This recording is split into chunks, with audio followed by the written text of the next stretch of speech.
The Michelin Guides represent one of the most successful brand-building exercises in modern history. On one hand, you have a rugged industrial company that manufactures black rubber tires for trucks and sedans. On the other, you have the ultimate, unquestionable authority on global fine dining. For over a century, chefs have literally driven themselves to madness and sometimes bankruptcy, chasing the elusive Michelin Star. It is an award that can turn a neighborhood kitchen into a multi-million-dollar empire overnight. The Michelin Guide is notoriously expensive to produce. It employs hundreds of undercover inspectors who travel the globe eating at the most expensive restaurant on earth entirely on the company's dime. In an era where crowdsourced reviews are ubiquitous and free, the underlying economics of the Michelin Guide appear unsustainable. So, while print media is dead and online reviews are free, how exactly does the Michelin Guide make its money? To understand the modern revenue structure, it is necessary to look at the guide's inception in the 1900s. Edward and Andre Michelin had just started a tire company, but they had a massive problem. People weren't driving enough to wear out their tires. At the turn of the 20th century, there were fewer than 3,000 cars on the road of France. Driving was logistically difficult due to a lack of infrastructure. As a result, the original Michelin Guide was engineered as a demand generation tool. Distributed for free, it provided utilities to early drivers, maps, mechanic locations, gas stations, and a directory of accommodations and restaurants. The logic was brilliantly simple.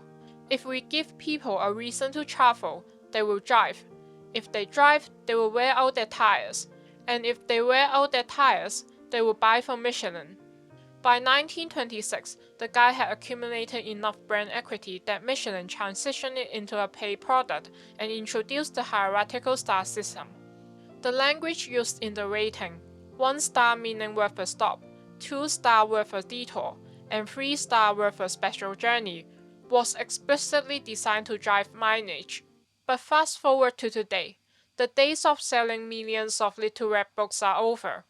The core business model has shifted away from direct consumer publishing. The Michelin Guide utilizes a diversified monetization strategy that extracts value from governments, luxury travelers, and corporate partners. The primary direct revenue driver for the modern Michelin Guide comes from municipal and national governments. For decades, people assumed Michelin just went wherever the good food was. But in reality, expanding the guide to a new city costs millions in logistics, salaries, and research. Michelin doesn't pay for that out of goodness of its heart. Instead, Michelin offsets this by establishing commission contracts with local tourism boards. When a new guide launches in a region like Florida, Toronto, or Seoul, it is typically catalyzed by a multi-year financial agreement. For example, it has been widely reported that the South Korean Tourism Organization paid approximately $1.8 million to initiate the guide in Seoul, while Florida's tourism board contributed roughly $1.5 million. From the government's perspective, this is a calculated investment with a high return. A Michelin Guide functions as an economic stimulus, driving international high-net-worth tourism, increasing hotel occupancy rates, and ultimately boosting local tax revenue. Michelin essentially charges these entities to deploy its inspectors, covering its operational costs while securing a profit margin, all while the government purchases global culinary prestige. Michelin has aggressively moved to capture values across the broader luxury travel pipeline. In 2018, Michelin acquired Tablet Hotels, a specialized boutique and luxury hotel booking platform. Consequently, the Michelin Guide's digital ecosystem, its website and mobile app, operates as an online agency, much like Expedia or Booking.com. Users researching Michelin Star restaurants are seamlessly integrated into a hotel booking interface. When a user books a stay through the Michelin platform, the company extracts an affiliate commission. By vertically integrating the travel experience, Michelin monetizes the logistical needs of the luxury consumer, realizing that a diners traveling for a high-end meal also require a high-end lodging. Moreover, there is the legacy income.